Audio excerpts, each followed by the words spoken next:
What's going on, Dragon Ballers? It's me and Trey here. And we got Nationals deck profiles, and this time it's 2 pans. And they have a very similar list, so we wanted to do both of them together and talk about the differences and what they play differently and what you could play at your local, your next event. Yeah, man, Pan has been like super strong for almost 2 years now, and these guys have been super dedicated to it. Tim, especially on our team, Chevron's Lair. He has 2 Nats top in a row at Pan, pretty insane. So top 32, I guess top 16. Top 32, top 16. And what's your name again, my friend? Eric Sellitto. Eric Sellitto, man. So From the Canada boys. From Canada. So I guess we'll just get right into the deck profile. Sure. Sounds good, man. So we got Pan leader. Yeah, we got stamp cards are nice. Yep, this is what we got for top 16. So with the Pan, we got 4 intensifying power trunks, a very strong turn 1 play that leads into your almost overpowered play turn 2, especially if your opponent attacks you turn 1. Then we go into 4 trunk surge of power, surge of energy. It's a very efficient card to draw cards with. There's a lot of times when we'll bonds it out. We get 2 balls out of deck, draw 2 cards. It's good for the grindy matchups when you need to play very conservative. You don't need to aggro or anything like that. 4 chain attack. Amazing card. You can extend plays far more than what any other card can in the deck. It carries the deck. Yeah. 4 core attack Go 10s. So we changed these. They are now, they used to be bonus. They are now Go 10s to work synergy with bonds. There are matches where you want to have an extra super combo, you need it for game. You bonds it out and just use it. I used that bonds combo against the Toa matchup to swing with intensifying power for game. So like the extra combo, like when you need it, is nice. Means a lot, yeah. Most busted card in the deck. I feel like these cards in general, every card that has this effect with social power are basically in the top 5 in the game currently. Going summon trunk, intensifying trunks turn 1, not swinging with it, having your opponent swing at you their turn 1, turn 2, giving you that 1 life, and then so you go to 7. Your turn 2, you swing with trunks, take a life, combo this, activate bonds, get this back, get 2 balls out of drop or out of your deck, draw a card for summon, swing with this, take 2 life, go to 4, restand 25k, activate your Leader's Awaken, reset 2. You can go into chain attack, bring out another digging. You can go into chain attack, bring out a fearless. You can just swing with this again. And you haven't even do attacked another with your damage. leader yet. You can, after you finish your swings here, you can go chain attack, Zeno, reset the game, draw another card, swing with leader, draw a card, swing with Zeno, draw a card. It's just busted. My style wasn't for the Zeno reset, it was more for the fearless. So what I'd like to do is if I had a bonds or a chain attack, I'd either combo the fearless on the first swing of the digging deep, bonds back the fearless, and then you have 2 double strike swings and a barrier blocker after that. So the Zeno is not end-all be-all, correct? He's very good. I started him for 1 game, and it won me the game because the play style of the person was sitting me at almost 8 life, so I punished him for that. But I felt like it's a good option. If I had it in the main board, maybe I would use the same option as well. But yeah, the main difference between Eric's deck and Tim's deck was that he didn't actually main deck Zeno, he sideboarded it. Yeah. The main difference is right here, but we're going to talk about those in a little bit.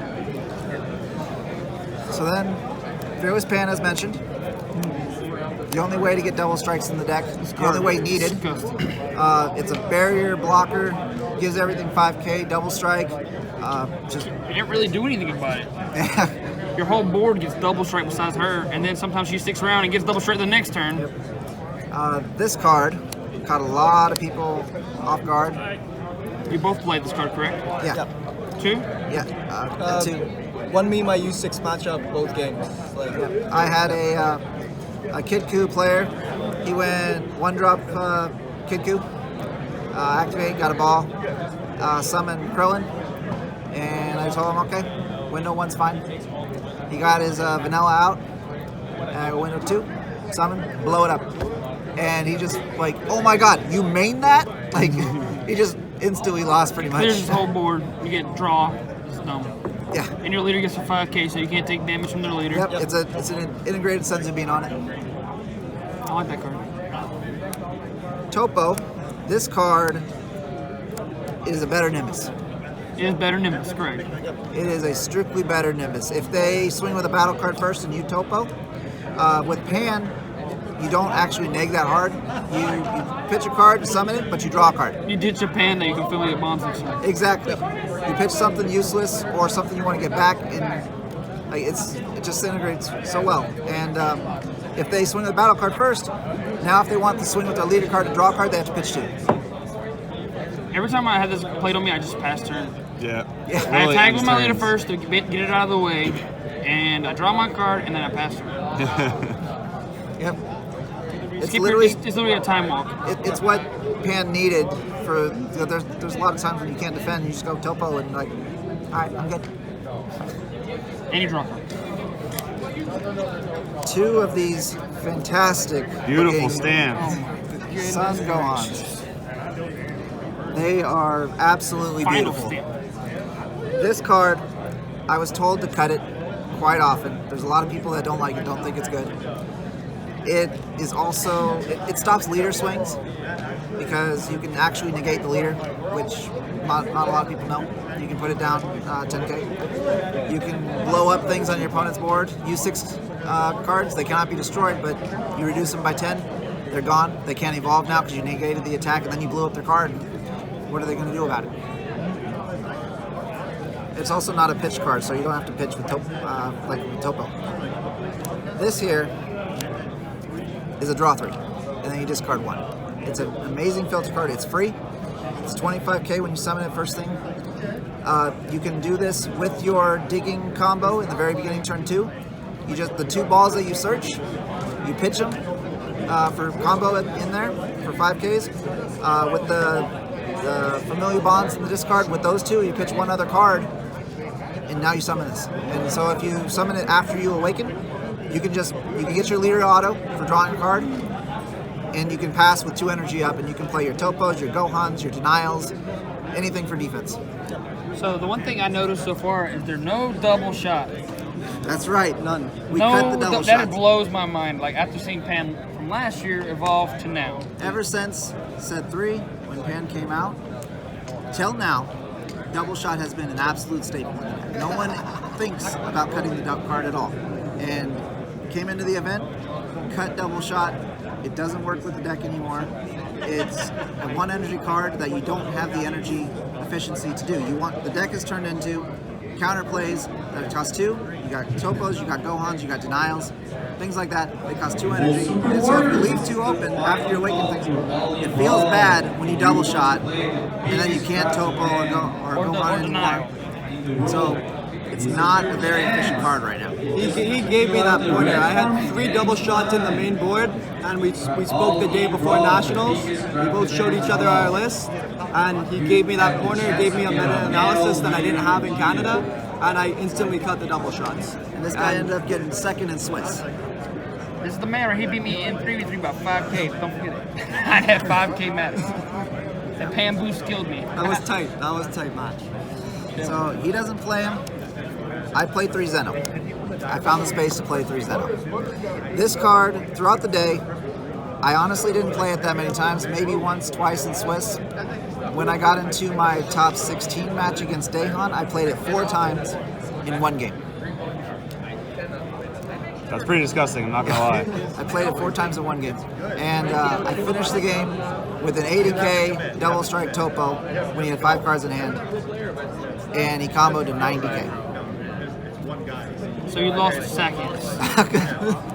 That was some stuff, man.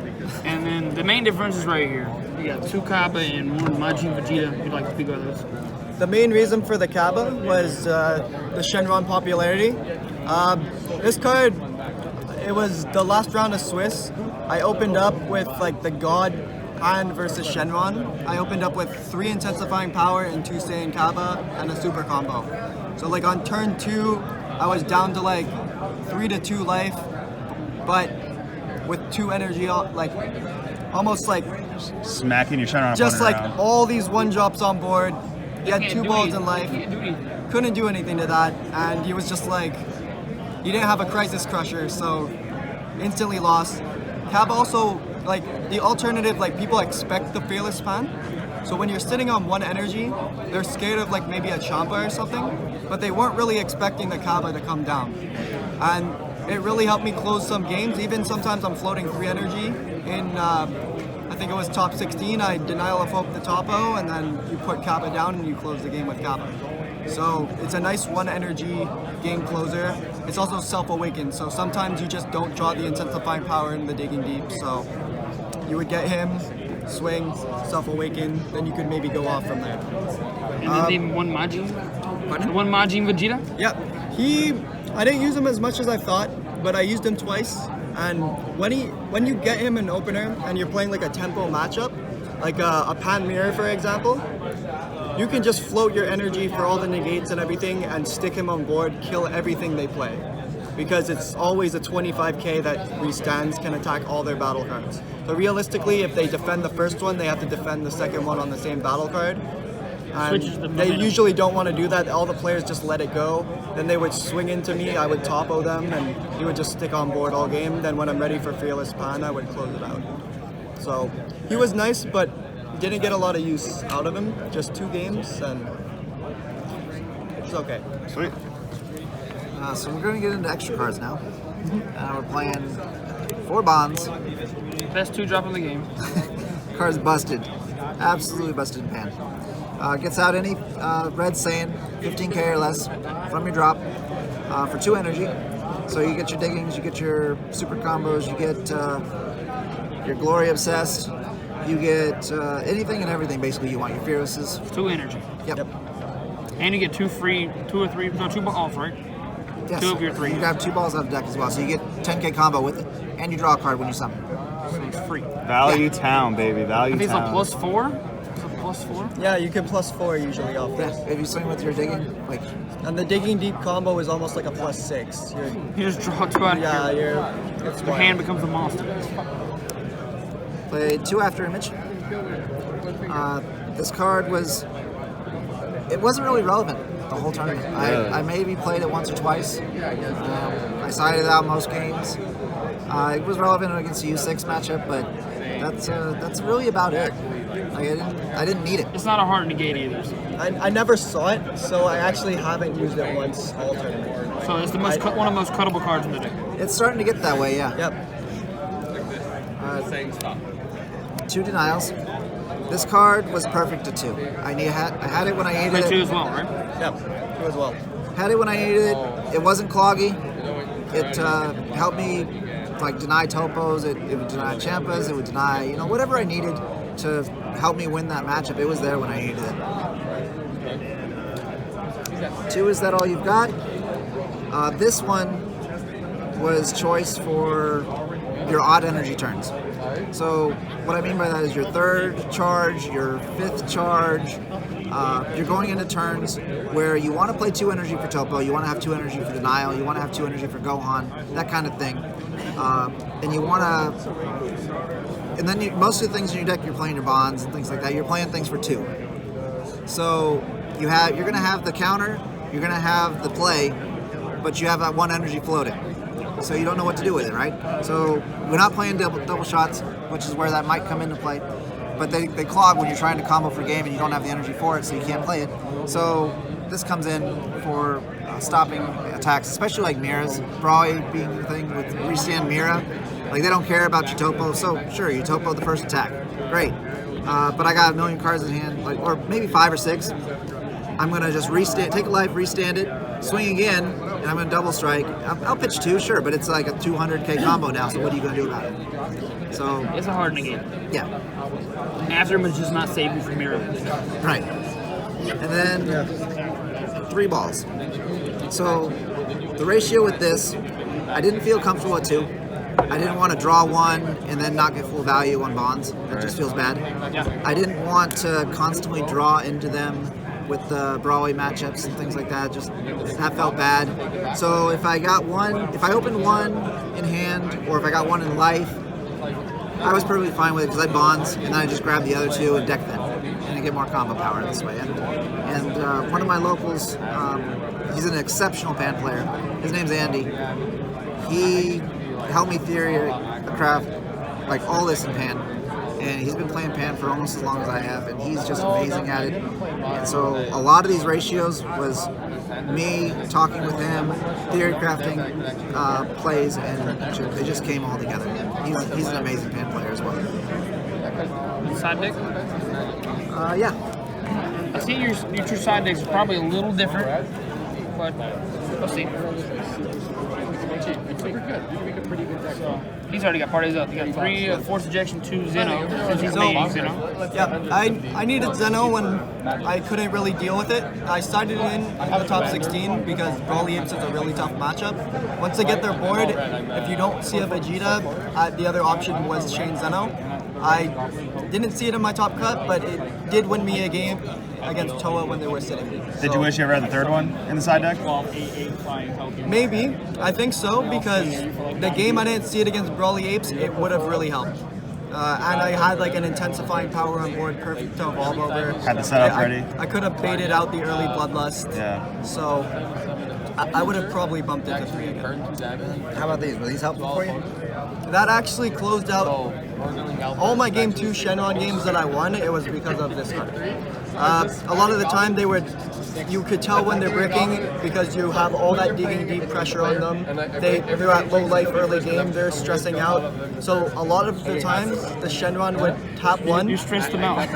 Yeah, they were stressing out. You saw them like shaking, and like they would just tap 1, play Dragon Raider to draw 2 because they're in a tight situation. You just play this, pop their last energy, and then they can't wheeze negate, and then you just go in for free. Did you ever chain attack it out? Never. It was in my mind, but I never had the option. Yeah. All right, so let's see the rest of the side deck. All right, so we got 2 Dark Power. This one was, I didn't side it in, I don't think ever. I didn't need it. But otherwise, no, actually I did. I take that back. Round 1, I sided in against Shenron. Yeah, it's like your combo because you don't side it. Yeah, I sided in, I took out some dead cards, some negates and things like that. Added more combo power and more self-awakeners to the deck. It actually screwed me because I had an opening hand and I had to charge a black card turn 2, and I wasn't able to do my Too many black cards. wasn't able to do my evolve play, so that sucked, and it cost me the game. That was my only loss. And I played 3 Hars, amazing card versus almost anything in the field right now. A lot of Brawley out there, so that came in for every Brawley matchup, and it helped me win against Victory Strike Brawley. So that was really good. This card here, Transcendent Strike. A lot of people don't play this. A lot of people overlook it. It's actually very well to put in for the Brawley Blue-Yellow Apes deck. They'll bring out their apes, and you need a cheap answer. You can't just pay 2 or 3 to summon a battle card, try and kill it, and it just not die. And they combo in another one. Yeah, or they'll just, and then you're upset. Yeah, or they'll just Zeno button and combo another and things like that. So you want to have defense for that deck. It's very aggressive. So you play this, and then you just pop it. It just gets off the board. I also used it against one matchup. I popped their Bojack to give me a window to go for game because they were tapped out to get that Bojack blocker. I just had 1 card on board to swing with. Didn't have really a 1-drop to go in with, so use that, pop their blocker, go in for game. I bet he was pretty upset. I didn't even think about that. No, that would be pretty upset. Exactly. That was another play. It was a spot-on play. I wasn't even thinking about that, but it just happened. I was like, wait, I can just do this now. You can just kill it. Yeah. That's cool. The 2 Gallic Cannon. This card was pretty good, I heard. Yeah, it was pretty good all day. I played 1 mirror match, and it was good. I didn't face any Toas, but I would have sided out Denials to put this in, going second, because you can't deal with the time regulator turn 2. Like, they're just gonna summon it. You have only 1 energy. What are you gonna do, right? Plus machine himself. Yep. So you just play this instead, and you just blow it up. this card. Right Very here. interesting. The sniper. Yeah. So the thought process. Call of Duty boy. The thought process on this. You don't want to draw cards with Geneva. So we need an overwhelm that doesn't draw cards. It can pop anything that they put into play, basically. It's good in the Shenron matchup. I keep my Baroks in. I slide these in for more aggression. But at the same time, if they summon Purunga, you can pop your Purungas, and then it's warped. They don't get it back. It's good in the mirror match because everything's like 3 or less. Low to the ground, yeah. Yeah, and they're going to protect their digging deeps with topos or things like that, so just pop it, get rid of it. Yeah. I like the sniper. Sniper's good. 3-season no scope. And then this card instead of Tien is solely for the Geneva matchup, and that is it. Which it helped me a lot. I played 2 Genevas. Yesterday being the last round in Swiss against teammate Pat, and then today being Daehan, and they helped, just not enough. Excellent, guys. So you guys are basically the proof that tried and true knowledge of your own deck is really going to be beneficial throughout a tournament. So let's start with Eric. I guess any final shout-outs, anything you want to say about the event? I enjoyed the event a lot. I'd like to shout out first Tim, because Tim helped me with the last-minute cuts. He helped me get a meta-analysis that I didn't have. Really helpful. I'd like to shout out my Kikatu team. So they're right over here, actually. If you want to look at them. They all did exceptionally well too. One of them made top 32 with Shenron Maidens. That's coming next. And you guys won teams yesterday. And we won first place. Sorry, Friday. Yeah, Friday we won the Teen Wars event. So, love the team. Big thanks to Tim. And couldn't be happier with the event. Tim, take it away. All right, so we got a couple people here to shout out. First, Andy. He wrote a exceptional analysis of the meta in a profile in a sheet.